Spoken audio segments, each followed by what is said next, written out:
world will never be the same again. In television. Odyssey, a new dimension. Real! Only from Pets. Graphic 16 from NEC. 4,000 games console. Astro K. The Professor exceeded. And below. 326.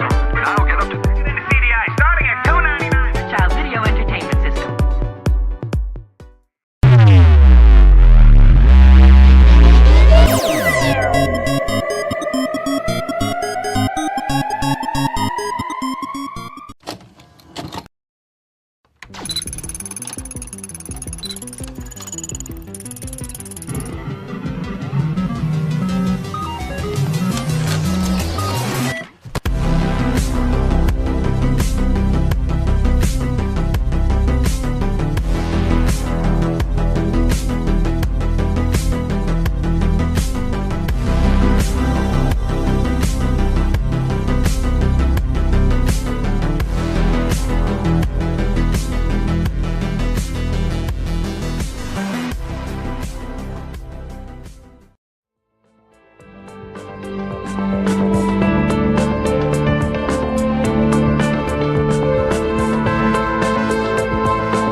Hey, it's Chronologically Gaming, the only channel that's perpetually retro because we're playing every video game in order of release. Experience the brand new live show starring every single video game. You've seen the rest, now stay for the best. We're in the beginning of July 1982, and the last game we played was Escape from Vulcan's Isle on the Atari home computer. Let's see what is next.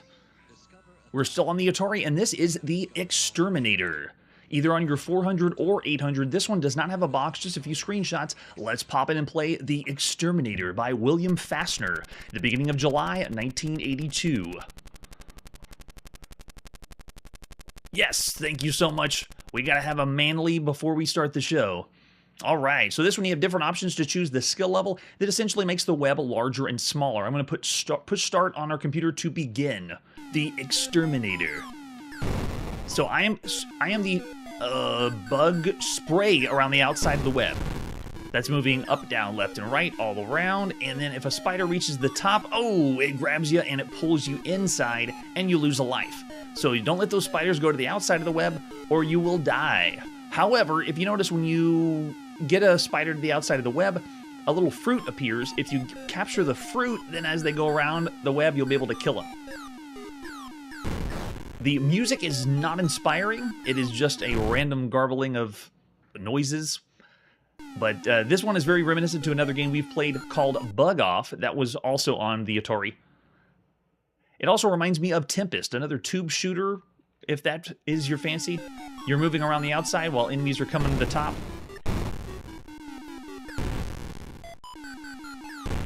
This is, I think, only the second or third time we've seen someone try to attempt a Tempest-like game at home. And here it is. The Exterminator. Oh, and they grabbed and pulled us in. It doesn't have any of the flashes or the vector graphics like Tempest does, but it has the similar gameplay. And the mechanic of as soon as a spider goes to the outside, oh, and they got me that time. If you pick up one of the fruits on the outside, then the spider will die, and you make your way level to level after that. It also doesn't change up the spider web or the level like Tempest does. Got it. Oh, there we go. And then whenever you have a game over, they give you a rank. Spider level. Lover. So not a Black Widow clone. It is more of a Tempest game. Because we haven't seen Black Widow yet. What is Black Widow?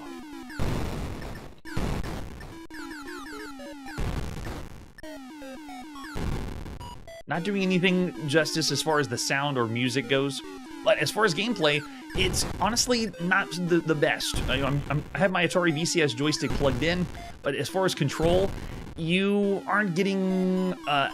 in other words, right now I have to move the joystick left and right to slide, but once you get to one other side, then you have to switch to up and down. So, like right now, up and down doesn't work. Oh, and we got a spider lover again. Yeah, when it drags you in, it really reminds me of Tempest. But it doesn't have the cool effect, you know, where the screen zooms in.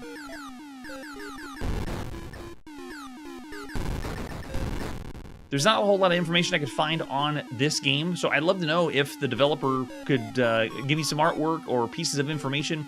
So if you're out there, William Fassner, contact Chronologically Gaming.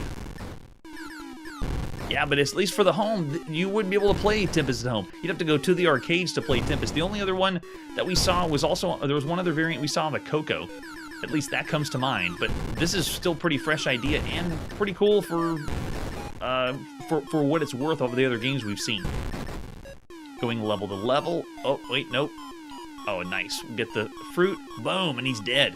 And we can keep this one on the back burner. Let that spider... Oh, nope. No! And he got us.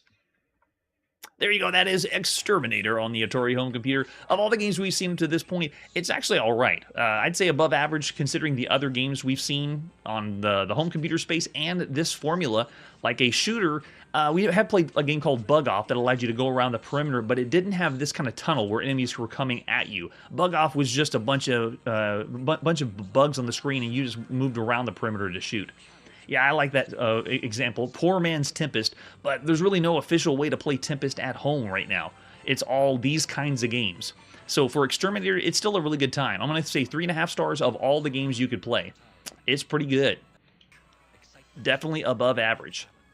Oh, there you go, 3.75. If only, if only. All right, let's see what our next game is. It's time to go on the Apple II and play Firebug. This one is the latest by Muse Software. Let's take a look at the box for Firebug. It was released as Firefly. The previous Firebug was kind of in a Ziploc baggie, not official. So this would be the re-release, calling it Firefly. It's the challenging maze game, and that doesn't even do it justice. The Muse Software marketing team needs to go back and fix that. If you flip it over the back, you can see there's an electric fly trap without getting zapped you have to get through. Use your Apple joystick or keyboard, pilot the Firefly through a 5-level maze toward the exit on level 1. As you work your way through, strategically pick up and release water drops to short circuit and destroy the trap. Hurry, the Firefly's light is trailing behind and it could catch up. Each maze in the trap gets more complicated as you progress to the exit. If you're good enough to short circuit the entire maze before you get trapped, you can add your initials to the Firefly Great Score list. So they give you, oh, there you go. They show you it's previously released as Firebug.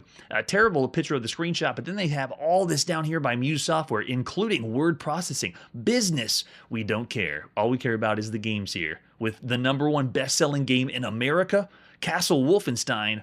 I believe him. It should be the best-selling game in America. That's a big boast. Let's see the other artwork we have for Firebug. Or Firefly. This is the ad you would have seen in the magazine. Time is running out. Can you succeed at a test fire? Guide your mechanical Firebug through increasingly complicated 5-level maze using your Apple joystick or keyboard. Pick it up and drop gas cans to destroy the maze for bonus points as it heads for the exit. A fuse is burning behind your Firebug, so your time is short. If you're good enough to destroy all the walls in your race through the mazes, you can add your initials to the Firebug score list. We're going to need 48K for this one. Looks like it goes for $25 in this ad. And there's our 5¼ floppy disk. The latest by Silas Warner. Man, this is pretty cool. I already enjoy Castle Wolfenstein. Let's see what Firebug's like. We're popping in Firebug at the beginning of July 1982. Or Firefly. Yeah, the art is not selling it. All right, we get some nice sound effects of fire burning in the background. The controls you can see are, oh, you can turn sound on and off and space to see high scores. We don't have any, but I got my joystick in. Let's play. We want joystick button, pushing it now. And then here it lets you pick the length of the fuse you want to play on. If you want to play a hard mode, you bring the fuse way down here. We're going to bring the fuse way up so you can see how the game plays. And go. So I'm over in the left side corner. That is the Firebug. This is a low-res Apple II game. As you make your way around the maze, the fuse is going to go off and start lighting these blue gas cans. So watch the fuse. There it is. As it gets close to the gas cans, it's going to light that the blue gas can up there at the top. Watch what happens. And the Firebug has 1 pixel that is the one in the front. If I walk over something where that 1 pixel is like this, it's going to ignite this fire right here. Look at that. And then we start the burning. While the resolution is low, this is a very impressive fire simulator. One of the best, if not the best, we've seen so far on the channel. Look at that. It's starting to burn the building down. So cool. So I'm going to light this one up and then go over here. The fire's going. And then when you burn the whole thing down, such a cool effect. So it's almost like we're playing a top-down maze game, but with a fire element for all those arsonists out there. And then whenever you're done, you move over here, go to the next level. That would be the stairwell. Looks just like a stairwell, right? Yes. Burn it all. You made it through the 5th floor. Score previous floors, press pickup for the next floor down. So we go to the next level and they change it up. Every time you play, it's a different map or maze to move around. And you can decide whether you want to burn up the gas cans or walk next to it and let the fuse take care of it. So I'm not going to let my Firebug do it yet. I'll have that one burn up. Oh, that probably was a bad choice. It's going to catch the other ones on fire. But it causes the chain reaction, and you have to think about getting out of here before you blow up. You see we got one that's here on the left side. I'm going to take care of that one. Look at that. Such a cool effect. It is awesome. It is a feast for the eyes. And then we make our way to the stairwell and go to the next level. If we burn it all down. Burn it all down. Never have an experience like this with any video game with fire. The only closest one I can think of is the life games, where they are simulating cellular life growing. That's kind of similar to it, but the cellular life was following a different formula, and making this with fire, how the fire's spreading and exploding, is a great idea. right, let's go to the next floor. So they switched it up again. We have to be able to burn it all up. Finding the best path without dying at the same time. I did pick the easiest skill level. When you go with shorter fuses, it's a lot more tricky. Like, for example, I need to not do this. That's not a smart idea. Because I was going to walk into the fuse, and then this was going to start blowing up. It wouldn't end up well. Let's see what this fire does. You see it blows up that gas can. Does it spread to the next one? It does not. Okay, very good. So what we'll do is we'll go in here, blow that one, and then run away. So really cool idea. I wouldn't really call it strategic, but you have to make your way through the maze a certain way without blowing up. And it's a different experience because the maze is different every single time you play. I've been play testing this, and the level that I begin with is always a different one. Look at that. And there, fire's going to burn up and blow up the last gas can. Quick, quick, quick. If it blows up all the walls of this floor, like if you look at the outside perimeter, that's this floor. If that entire thing burns up, then you die. So you have to get out and go to the next floor before it all burns down. There we go. Yeah, the effect is awesome. I really enjoy it. Yeah, that's a good way to put it. A maze/puzzle or maze and a puzzle game. So we're through the third floor. Let's go. The next floor, switching it up. And you can decide whether you want the gas cans to explode by having the fire bug, that center pixel, go over it or not. So I'm going to go next to it with our fuse. Same one with this one. We can't really light that if we wanted to. I'm going to do the same over here. And I wonder if that is going to blow up and cause the fire to spread. It does not. Okay, so let's move ourselves over here. We're going to see that one blow up. Go in this way. Oh, no. It's going to go. Oh, yeah, you did get that gas can. Okay, we're getting the heck out of here before it spreads even more. And then we'll go down to this one.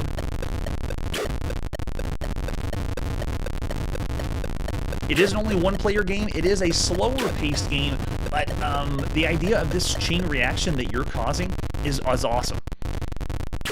There, and I got the last one. You see how it blew up and started to burn the wood, and then eventually got the last gas can. Yes, right? I could definitely see that as well.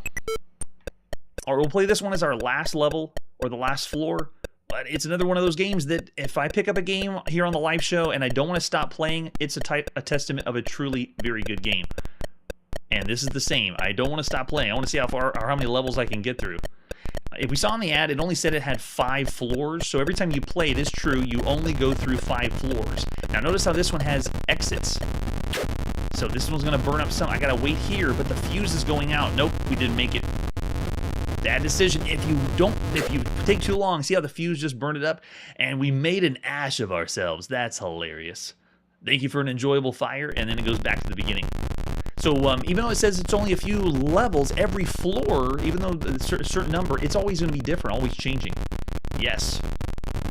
That's true. Yes, it would. It'd be COVID-19 or something. All right, so let's exit out of here. Either Firefly or Firebug, however you want to say it. It's a great time. That is an awesome game for a home computer. I don't know of any other releases after this. This is all we got as far as Firefly or Firebug. I'm going to go up here with a really cool game. This one's a 4-star game at least for Firebug. Great idea, executes well. It is slightly slower paced, but that's the idea. It works well for this one. Yes, Silas Warner is the one who did Castle Wolfenstein. Famous for Castle Wolfenstein and Robot War. If you haven't seen those, check the links down below for all the games we played. We've seen everything by Silas Warner so far. Oh, Steve's going 4.5 for uniqueness. Yes, I'm with you on that. That would be classified as one of the best computer games you could play for the time. All right, let's see what our next game is. We're going to still hang out on the Apple II. This is the latest release called Freefall. Let's check out Freefall, starting with the box. Freefall, fast action game from Serious Software. Really enjoy them. This is on the Apple II or II Plus. Another one you need 48K for. So if you've been keeping up with every computer game we played on the channel, majority of the high-end games right now need 48K of memory, but there was a select few games that needed 64K of memory to run. One of them, the very first one we ever saw, was Microsoft Decathlon. And I remember when we saw 64K, I was thinking that would be so expensive to be able to play the game. But coming up soon this summer is the release of a computer that comes with 64K. It's on the horizon. Let's flip it over on the back. It's Free Fall, the game that you'll have to a rising new heights of enjoyment. You'll float down through a deadly shower of needles, guns, and bombs on your way to safety holes in the ground. Doesn't sound that fun. Clever ones will learn to maneuver by grabbing the floating girders as they plummet. Others will find their free fall rudely interrupted by a fatal collision. Keep practicing. You'll find Free Fall is a great way to get down and have a really good time. Get down. This is by Mark Turmel. Way to go, Mark. Let's see the other artwork we have for Free Fall. Yes, more burning things. Give it 4 stars. All right, and there's our 5 1/4 floppy disk. We're going to pop into play Free Fall. This is serious software at the beginning of July 1982. We might have to speed this one up just a little bit for load times. I think it flashes the screen a couple times before we go in with a bunch of ad symbols. And then we eventually come in. Now, some of these games you cannot play without a crack. You have to have someone that has cracked it or cleaned it up to get past the copyright protection. Oh, hey there, little guy. What is he doing here? I don't remember him on any other Serious Software games. Is that a Mark Turmel thing? Serious Star. Free Fall by Mark Turmel. And you push spacebar to go in. Turmoil. Yes. No, yeah, not that one. Later we will, definitely. So it gives you the option of paddles, joyport, or keyboard. Either one. I love it when games even the option on the home computer. Let's start on level 1 so you can see what it's like. Girders. Let's go. We're starting almost like we're playing pinball, but that's not quite it. You shimmy yourself across, and then when you push the button to go down, you're going to grab hold. Oh, there we go. Grab hold. There you go. Grab hold of the girder, and then when you push the button again, you'll drop. So you're trying to make yourself drop to the bottom to get points. If you don't make it in any of the holes at the bottom, like the blue or orange holes, I think I grabbed the wrong one. There we go. Then you'll lose a life. So we have 3 men right now, but as you make your way down, let's see if we can do it. Grab the side. Very nice. I want to be able to go get some points right there. Very cool. Oh, okay, don't touch the bomb. And if you drop down the orange one, then you get an extra bonus man. So it's almost like you're playing human pinball, human pachinko. Not quite. You have control over yourself shimmying around, but this had to have been someone's nightmare of dreaming like they were in a pinball machine. Oh, missed it. So lost a life. There you go. 1 man lost. You have to be able to make it to one of the spots at the bottom. Very cool idea. It's a side-scrolling game that's not based on Donkey Kong or another platformer we've seen. It is fresh. Quick, grab it. No, missed it again. So you have some movement for your character, but not a whole lot. It's meant to be more timing whenever you want to let go of the girders to fall down. Let's see if we can go there. And the next one, nice and easy, and go. Did I miss it? Wait, we'll go for the blue one then. There we go. So whenever you make it down the blue, holds at the bottom, then you get points. But if you make it down the orange one, you get an extra life. So let's see if we can make it down the last one. Let's see if we just drop here. Go. All the way. Come on. All the way. That's it. Go. Yes. Yeah. There we go. 1 bonus man. Got some points. Now we go to the bit bops. So they switch up every level. It's not just girders every single time. Whenever you go, after you go through all the floor, the holes at the bottom, then it goes to another level. Oh, this one's a little trickier. Let's drop there. Oh, no. Let's drop there. Is that? Yeah, that should make it. Go, go, go. This is a lot of fun. While it is just simple gameplay, it executes really well. Making you feel like I am stuck. Oh, yes, go, go, go. Oh, did we lose it? Yeah. You can't go on the needle, I guess, or you die. Oh, that's a good point. Yeah, kind of similar to Chaos. Chaos allowed you to move around, though, not grab hold of the girders like this, but similar concept. Just make yourself to the bottom. Quick, quick, quick. There we go. Got another one. So we have 2 other exits down at the bottom to do next. Dropping here. No, hit us. Gosh, and we were disintegrated. Cool effect when we die. I like it. Let's shimmy ourselves over. Let's see if we can do it again. Go, go, go, go, go. Quick. Oh, it caught us there. When you're hanging on the girder, nope, missed it. When you're hanging on the girder, you are impervious. So it's like whenever you are in free fall, that's whenever you can get hurt. Let's see if we can do it now. Go, go. Oh, it's that bouncy ball. You got to avoid that one. And we can put our initials in. Nice touch. I'll just put in AAA for now. Don't even fiddle with it.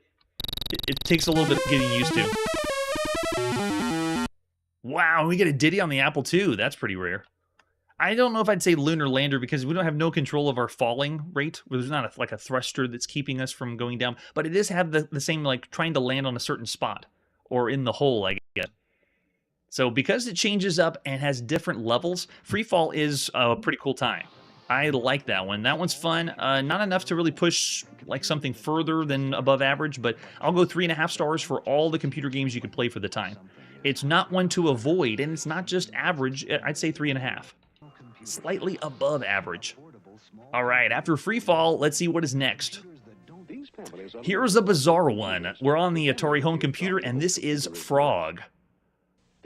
All right, so Frog is a game that was first available in a brochure and then a magazine. You can see here, this is whenever it was on in the magazine Antic, the Atari Resource, the October and November issue. And then there it is. There's the typing in. If you wanted to type in Frog, that's what you have to do. This is by Stan Ockers, licking up the blinking bugs. Man, it's a lot of code. I think there's even an additional page after that with an example of the screenshot. No other artwork we have for Frog. Let's type in and play. By Stan Ockers, published in Ace Newsletter or in Antic Magazine in the beginning of July 1982. Yes, that'd be awesome. All right, so now we can pick either paddle or joystick. We're going to go with joystick, and I'll show you why. You have different difficulty selections. We're going to start with the base one. How many do we have for this one? I'm going to go, let's see, 3, 4, 5, 6, 7. Oh, 6 different difficulties. All right, let's go ahead and push start on the computer, and we're in. We're playing a giant frog. So all you have to do is get your tongue to fly out and hit the flies and eat the flies. Your joystick has the ability to move in 8 different directions. So if you look at the frog's eyes, that's me moving the joystick. But you just can't let any of the flies touch the frog. So it's a very different take. It almost reminds me of the idea of Space Zap, where you have missiles coming in. Oh, nice. They give us a burp. The missiles coming in from the side, but you're shooting only top, down, left, and right. This one actually is doing 8 different directions where your tongue sticks out, but it's the same idea. Things are coming at you, and you need to take them out before they touch you. Looks like we already made it to level 2, which means it's going to get progressively more and more difficult. For a type-in game, it's a cool concept. And having a game with a frog, frogs are all the rage now. It's all about frogs and monkeys. Or, I'm sorry, apes. Donkey Kong was technically a gorilla. Go, go, go. And it's essentially seeing how long you can last.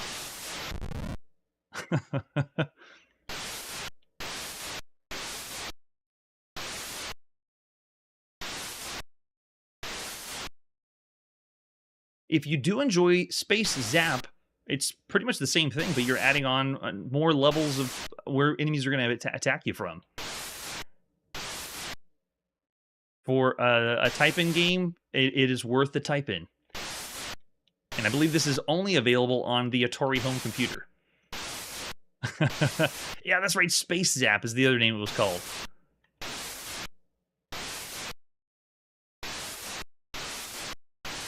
It's also kind of cool seeing an object so large on the screen. Usually we're seeing very small or tiny things, but controlling or appearing to control something very, very large is pretty fun. Yeah, it is slower. Let's crank up the difficulty. I'm going to push... Will let us get eaten by a fly. All right, press difficulty. Let's go... It was 6, right? Let's see if 6 is like crazy flies everywhere. Okay, yeah, they fly in a little faster, but yeah, it's still slightly slower paced.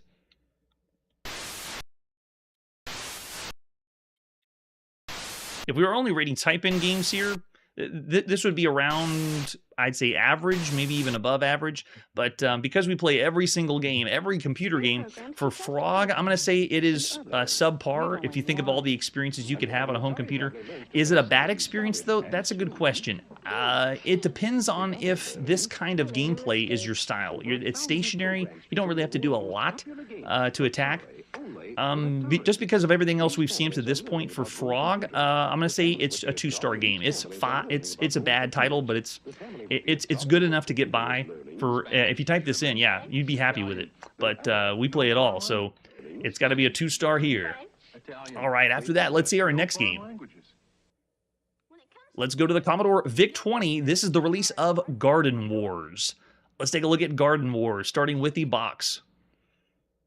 The friendly computer, that's right. You can see this one is both in English and French, released in North America only, at least to my knowledge. Step into the garden of deathly delights. This exciting maze game has plenty of action and thrills. Hours and hours of fun for everyone who plays. Really? Hours and hours of fun? It has Centipede variants, and you're going to have fun after all with Garden Wars. It almost reminds me thinking like Centipede because it has mushrooms, snails, and there's a snake in the background, and then we're down at the bottom going to be shooting something up. Let's flip it over in the back. You can see, yeah, both languages are here. Commodore offers a full range of... Oh, okay, this really doesn't tell you about the game, though. It's just Commodore stuff. Yeah, it looks like Errol and Victor with you on that one. Let's see the other artwork we have for Garden Wars. Besides the box, we're going to have a cartridge we pop in, and that's about it. For other versions, we have alternate ones only for North America. Let's pop in the cartridge and play Garden Wars by Rick Madge. Published by Commodore Business Machines in the beginning of July 1982. I'm going to lower this a little bit. It's loud. All right, it starts with an attract mode, kind of like you're playing an arcade game. It honestly feels like the standard or the usual Commodore VIC-20 game, where it's a fixed screen like this. It's a top-down, has a maze theme to it, but there's a lot going on here. I would love to have the manual. Whoa! And when you blow up a bomb, it looks like that. Pretty cool. I really want to get the manual, and I tried scouring as much as I could to find more information on this game, but I want the explanation of all the enemies, and it's difficult to find that. So just to give you a quick overview of what it is, it's the single screen, and they call it similar to Berserk in this description, but it's really not. Your goal is to earn as many points as possible collecting stuff in the maze. However, the originality of the game is because there's monsters, snakes, toads, centipedes, spiders you have to shoot, and of course can kill you. There are flashing items you need to pick up for points, and if you accidentally shoot them, they'll disappear and reappear somewhere else. There's small yellow spider eggs, and if they're not destroyed, they will hatch small yellow spiders, and these spiders will finally evolve into blue spiders, so you want to be able to pick up all those eggs in the garden. That would be the cool draw to this one. All right, let's push F1 and go play for real. That wasn't really me. So we're down at the bottom of the screen, moving left, moving right. We have an actual arrow we shoot. But the noise is cacophonous. This is just a smorgasbord of random things happening. And if you touch the bomb, oh, we blow. Yes, we blowed up. Yeah, I gotta be Canadian-French is my guess. All right, so let's go over here. And you can see the different flashing objects. You want to be able to pick those up for more points, like this one at the bottom. Avoid the bombs, get the eggs before they hatch, and the entire game takes place on this screen. So there is no draw to move to the next level. There is no next stage. It's just seeing how long you can last right here. Oh, we can blow the bombs away from a distance. That's nice. Let's pick up this one. Oh, the spider got us that time. Yes, that's a good shout out. It is like Minter's Grid Runner. Oh, we already have game over. That was fast. We push F1 to go again. Let's go.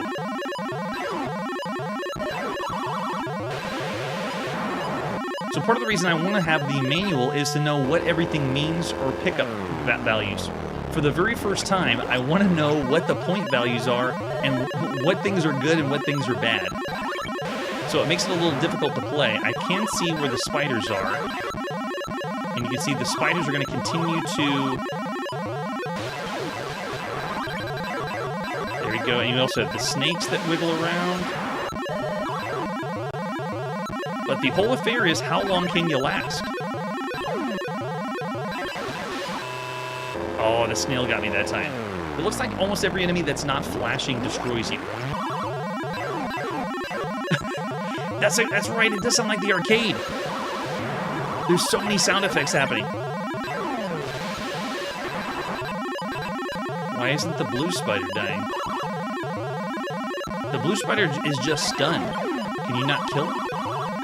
Oh, I think the blue spider, that's the one that starts the eggs off. Oh, what do we do? Oh, we moved to another level. Okay, so it does have different screens. I thought it was all the same. So it gave us a slightly different maze than it had before. But I'm not sure what qualified or what I did to get to the next level. Just pick everything up that's flashing, destroy everything else. Man, that is so noisy. Wow. Yeah, shield your eyes. That was like the most extreme noise we've heard. But for a Commodore VIC-20 game, it's a really good time. It's similar to a few others we've seen that have the same viewpoint and take inspiration from Pac-Man, like the maze view. As far as all the computer games you could play for the time, aside from the noise, you can always turn the volume down. But honestly, it's kind of cool hearing what sounds like an arcade with constant sounds happening. For Garden Wars, though, I still say it's around average for all the games you'd play for the time. And what we've seen up to this point on a home computer, it's not doing anything particularly impressive. So I'll say 3 stars of all the games you could play up to this point. Oh, 3.5.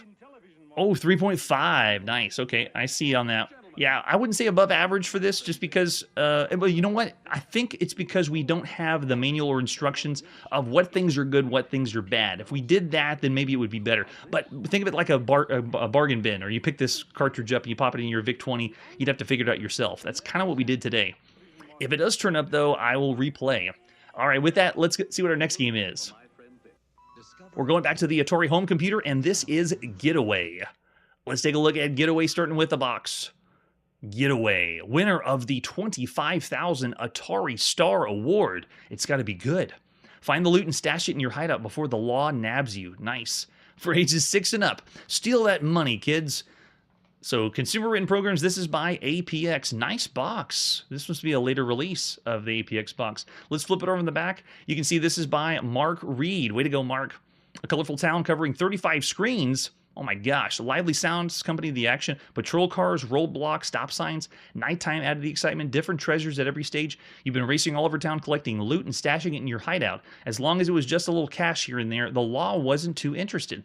But then you knocked off an armored van, and now the heat's on. You better get away. No way! So it's like we're doing a crime game? That's cool. Use your joystick to drive your getaway car around the colorful covered a scrolling map of 35 screens holding lots of treasures. You can collect as much cash and prizes as you want before returning to your hideout. However, the more you're carrying around, the keener the law is on tracking you down. You get to run away from the law? That's awesome. You can use the radar blitz to detect nearby patrol cars and armored vans. And when you first get caught, you have 2 other getaway cars at your disposal before you have to call it quits. As soon as you capture the 3 prizes and the armored van on one level, you automatically move to the next level. So they even have a goal. That's awesome. And there's Mark. Look at him. Mark Reed.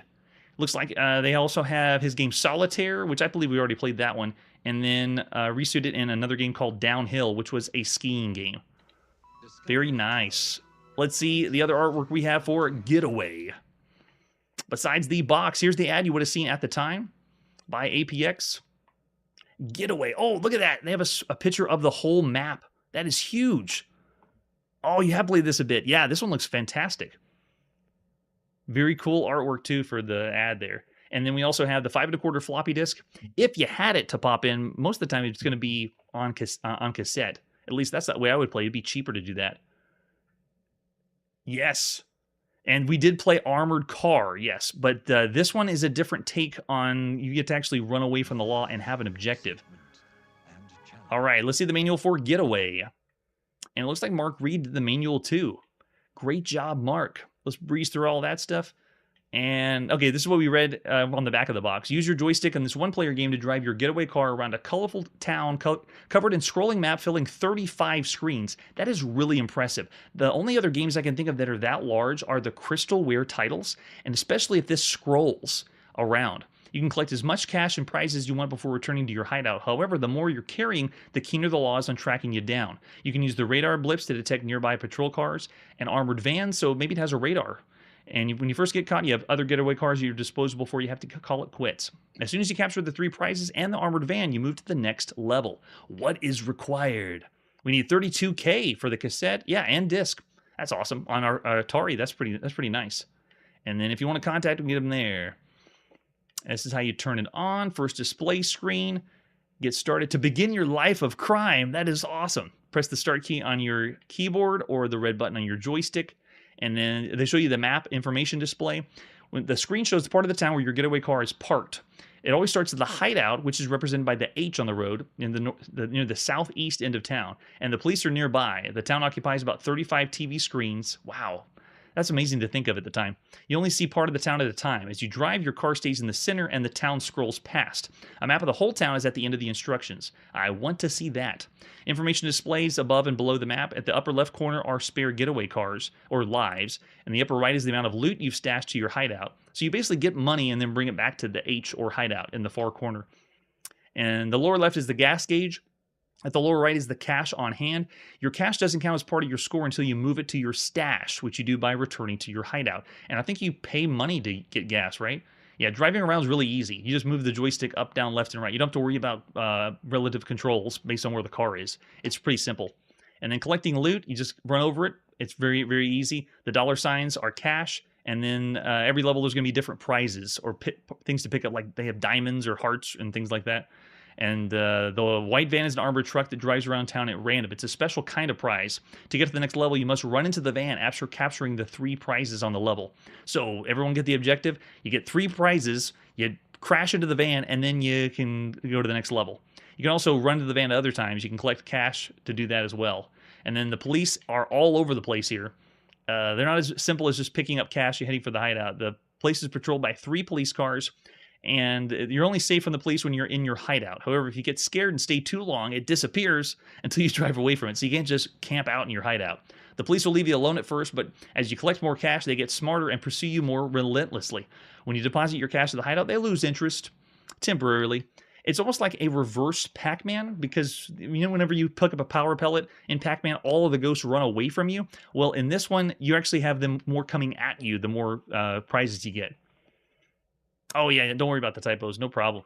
All right, so we also have the radar blips. The colored radar blips appear at the edge of the screen whenever a cop is nearby to avoid. The color blip changes based on the color of the patrol car because they're different colors. They're not all just one police car color. The van has a white radar blip, and it's helpful to search for the van. It doesn't flash, so you can easily recognize it. Each cop has a distinctive siren also, so sounds are also important in the game. Then we have getaway gas. We have to also have enough gas. The town has 3 gas stations, and you have to learn their locations because when you start running out, you got to go to the gas station and pay money for it. You also can't waste time. You have 1 day to complete each level, and as night falls, the police are more intent on stopping you. Roadblock stop signs appear as time goes by. The longer you take, the more barriers you face. Roadblocks look like an X. You can run through them and they'll disappear. Whenever you do, you'll cringe as you hear the roadblock fragments tearing into your gas tank. All holes are repaired when you stop at a gas station. So a gas station is like the paint and spray on Grand Theft Auto. It just fixes everything. And then we also have bonuses that you can pick up along the way. Lots of information in the manual because this is a really big game. This is really impressive of them stashing all this in a 32K game. And then when you depleted your stock cars or you don't have enough money or you get picked up by the cops, then the jig is up. And then it breaks down all the levels. They have level 7 is a surprise if you get far enough. That's awesome. So not only are you going for an objective for money, but you have the draw of let's see what the next level is. There's all the point values. You can also replay the game. And if you want to pause, you can use the space bar. And they have helpful hints like Atari manuals. Very nice. Look at this. This is so much information. So cool. And it tells you, yeah, even more on the next page. And then here at the bottom, look at this. This is the full map. Well, at least on its side. It is so big. So there's the hideout in the bottom right. And gas stations there, and we'd be using this. I'd have this out to play the game. Definitely. All right, as far as Getaway, we only have 2 additional versions we could play. Let's play the first one by Mark Reed of Atari Program Exchange in the beginning of July 1982. Let's play some Getaway. This is one I'm going to crank it up. Let's make the because it has cool sounds and music on here. After we hear the tape load. There we go.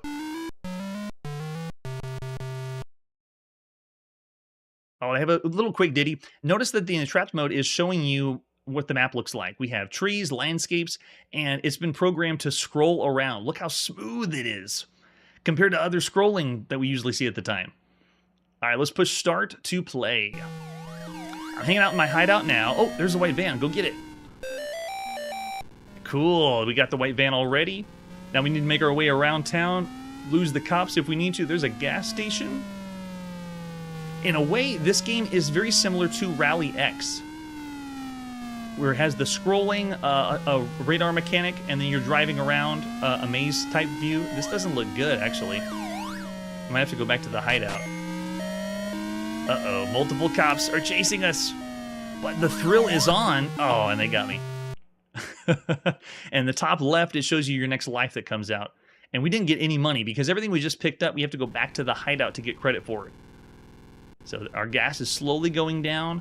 I really enjoyed that they give you the night will show up if you take too long, but I don't see a way to determine that. There's not a time displayed anywhere. Oh, we got a diamond, nice. There's a gas station. Looks like the diamond costs 200 bucks. So we can play it safe. Oh, there we go. Cops are going to start coming after us. Let's pick up this money here. And you can see the little blip at the bottom. That's showing us a little information of where the cops are. I don't know if you can see it. It's really, really small. That's at the bottom. So we're in the hideout. Cash is deposited, and it shows the stash up at the top. Let's check out this side of the city over here. Yeah, this plays well. It has a goal or objective. Wait, can we get more? Yeah, get some more money. So there's our cash. What an excellent idea. I'd say the premise is even better than Rally X. Picking up flags is okay, but this is so cool. This is like driving around a city. And gas is at 61. We're looking okay. So we won't be able to use the gas until we put this in our stash. So we got to drive back to the hideout, add it to the stash, and then go look for the gas station to stay in the game. And this is all just level 1. So bear that in mind. We're only playing the first level of this, what is it, 35 screen map. And you have another one that comes up later. They just mix it up a little.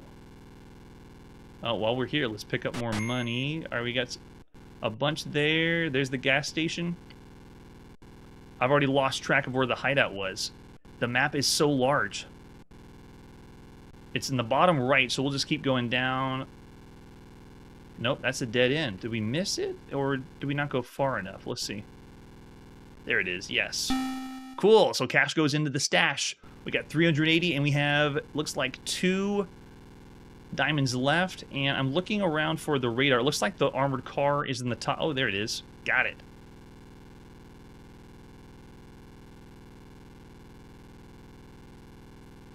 This feels like I'm playing the Battletoads mode.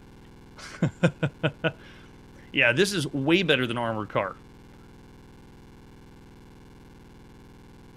I'd rather play this than the arcade game. There it is, nice. And now we need to find the 2 other treasures. Let's check out the top right of the screen.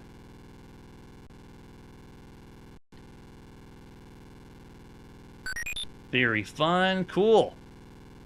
We've already played several Rally X variants that you can play at home, and they're pretty good. This, I would say, is the best Rally X variant that you could play so far. Uh-oh, what is it? Need to go... No! They got just a piece of me. And then there's our life coming in. Our next driver showing up, and then we're out of the hideout, and then we're going. So we got to find one more treasure, and then smash into the armored car, and then we can move on to the next level. What a massive map, though.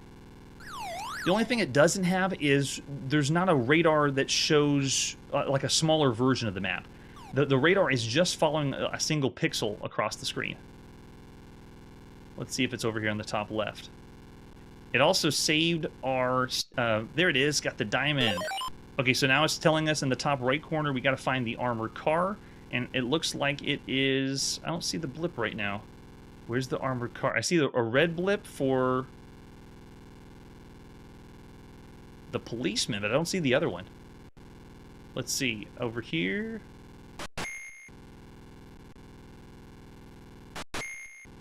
Look at this. You got bridges to cross.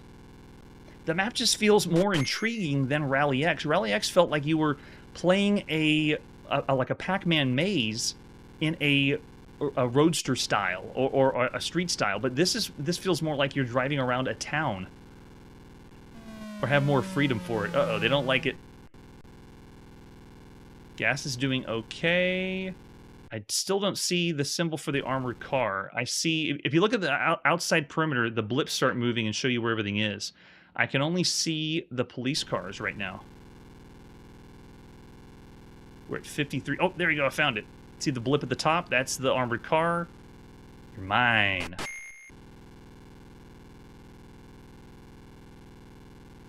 We must smash into it. Now it feels like it's purposefully... Nice. Okay, we got it. Now we got to go back to the hideout.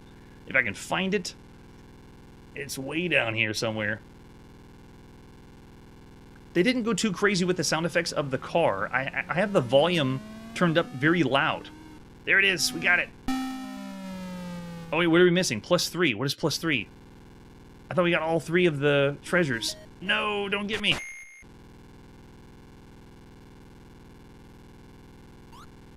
To go to the next one. Well, you get the idea of a quick taste of what Getaway is. This is awesome. Of all the games you could play on a home computer, Getaway is up there as one of the best. A Rally X variant, has objectives, has multiple levels. It's fun because you're moving around a maze, but you're being chased by cops. You get to find money, stash it away. It is awesome. A really, really fun game. I'm going to go of all the games we've seen, we're up here in the 5-star range. I'm going to say 4.5 stars for Getaway. This is pretty impressive. All right, after Getaway, let's see what our next game is. Big plans? You bet. We're hanging out still on the Atari home computer, and this is Golf Challenge. Golf Challenge is the latest by Sierra Online. Let's take a look at the box. Golf Challenge. Example of the 16K cassette you need. Only 16K, that's pretty cool. Front of the box is tiny people. Are we doing mini putt or are we doing real golf? But look, they're in kilts. Old school golf. Let's flip it over in the back.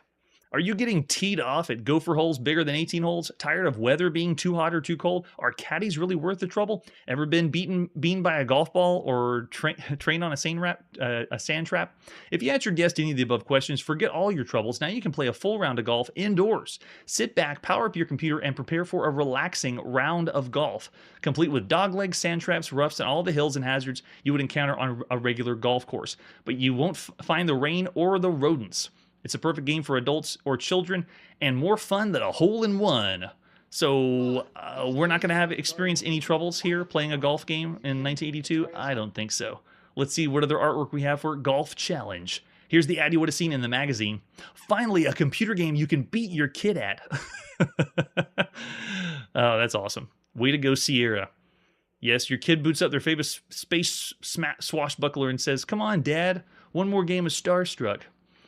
And then an example of a screenshot there. You're quite organized. All right, for other versions, we just have some alternate ones. Let's pop in and play Golf Challenge by Harold Schwab of Sierra Online, the beginning of July 1982. We've already played most golf games on home consoles. For computers, we don't see too many golf games. There's only about 1 or 2 that we've seen since then, so I'd like to see how they do this, or what they do. I don't believe, yeah, we didn't get a manual for this one, but if I push the select button, you can do up to 4 players playing alternately, or if you push the option button, you can do the first 9 holes, the second 9 holes, or all 18 holes with par 72. Ah, that's right, it's the rodents. It was a Caddyshack reference. Nice touch. All right, let's go ahead and push start and play some Golf Challenge. And this one, I'm going to crank our volume down so we don't get blared off with too much. All right, so this is one of the very first golf games that gives you free reign to walk around. Look at me. Look, that's me running around with my club, and I can go anywhere. Can I even go in the tree? Yes, I can go all over the place. When you want to swing, you hold down the red button. You pull back on the stick, very similar to Atari's version And then that's it. Does that count as a stroke? No, it doesn't. It only counts whenever you hit the ball. So I can just keep swinging my club all the way around if I want, and nothing happens. Yeah, no stroke. All right, so we move our... that looks really wrong. I'm holding the club between my legs. Don't hit the golf ball. All right, so let's move over here. Oh, that did count. So you have to make sure you swing it the right direction. You tilt it back, and go. Way out of bounds. Oh, gosh. It only counted as second stroke, though. Okay, I'll take it. Get our club back here. It is so bizarre playing this way. It's almost like they're giving us too much freedom to play the golf game, to go anywhere we want to. If you play this with multiple people, you just have fun running around a golf course and really not playing. So you have to know, based on how far you pull back on the club like this, how far and powerful the swing's going to be. There is no... Yes, we're on the green. There is no different club. And as far as power goes, it's just determined by how far back you are and then moving the other direction. So with the other golf games we played, this mechanic where you kind of rear back on the golf club, but then you push another button, it'll swing for you. That's not here. All this is holding down and... Is that... Yeah, that's it. Yeah, there is no button to swing the club. It's just, you are doing it manually to swing the club. So it's awkward and a little clumsy. Maybe you would have more fun being out there with the rodents and the rain on the tee. Oh yes, the future. Mean 18, we will see that one, definitely. Alright, let's try doing it like this. Oh my gosh. Yeah, it is very, very difficult to pin down the right place. Let's try a different one. Did they count that? Oh, they did. Okay, so let's try it again. Nope, this way. What? I clearly went through the ball that time. What? Oh, you can only hit on one side of the club? Let's try it like this.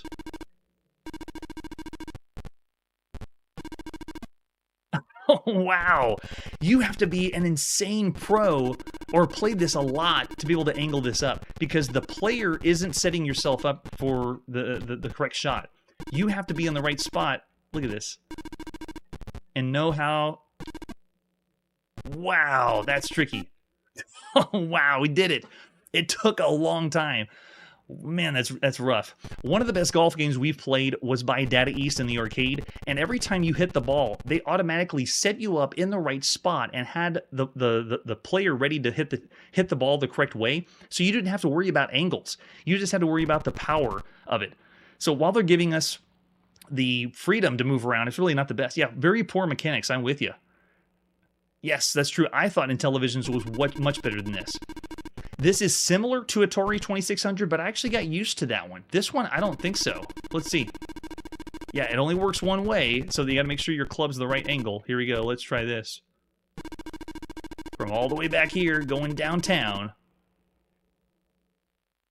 And I know how far it's gonna go based on where I start the swing. So for example, if I keep the club here, and I only go like that, the ball's not going to go very far. But if I do the exact same thing, let me rear back here. If I start way, way back here, and then swing all the way around, this should go all the way to the green. Oh, nope. If you aim it right. It hit the tree, okay. So this has no effect of, at least what I can tell, no effect of where the lie is. If you're on grass or if you're on sand, it doesn't look like it makes any difference. And you can only hit one way, right? Yeah, it doesn't work that way. Gotta go around here, buddy. Let's angle up there. Got it. Ready? And how far back does the swing need to go? I don't know. Is that it? Not enough. Okay, so let's try it again. Go back here. And we're on the green. It feels like I worked really, really hard to do that. It felt the same way on the Atari, though. And there was another one we played on the Enterton VC4000 that felt that way. Let's go. It's going to be way too powerful, though. Watch. Oh, it's the wrong way. Of course it is. Let's go there. Oh, see, almost got it. And we're in. How you would get, look at that. Is that 19? It took me 19 strokes to do hole 2. This would be very painful to do all 18 holes. That's ridiculous. Yeah, I'm with you in the chat. We've seen a lot of golf games on home consoles that have played better. Home computer golf games, they haven't lived up to the challenge yet. And this is another proof of all the games you could play. So while it is rare to see a golf game, I'd say of all the computer games, this is down here in the range that's closer to bad. Just because of how difficult it is to know how much power you're going to use and where the angle is of where the ball's going to go. So I'm going to say 2 stars of all the games you can see or play on a home computer for Golf Challenge. And it's by Sierra. I had high hopes, and I wanted to play and enjoy a fun golf game, but man, it's pretty frustrating. We're not going to see some really good ones until around 1983. Get ready for those, especially for the home computer. They blow up in Japan. It's going to be awesome. All right, so that's where we got to put our video game playing on pause. Tune in next episode for the latest by Activision, some more games for your Commodore VIC-20, and an arcade game you've never heard of before. That's it for today, and like I always say, you can't beat us at our own game. Hey everybody, thanks for checking out the channel and joining me on my quest to play every single video game in order of release. We'll be streaming live every weekday at 9 p.m. Central, so join us and let us know if we missed any games along the way. This video would not be possible without Launchbox, RetroArch, and MAME. Tell all your friends there's some crazy guy named Chronologically Gaming trying to play every single video game. We have links down below that'll send you to places like our Discord and Patreon, and one that says all the video games we've ever played. If you go there, it's a list of everything, and you can click right to the game you want to see. Chronologically Gaming is the name to look for. We are perpetually retro, and we will catch you next time.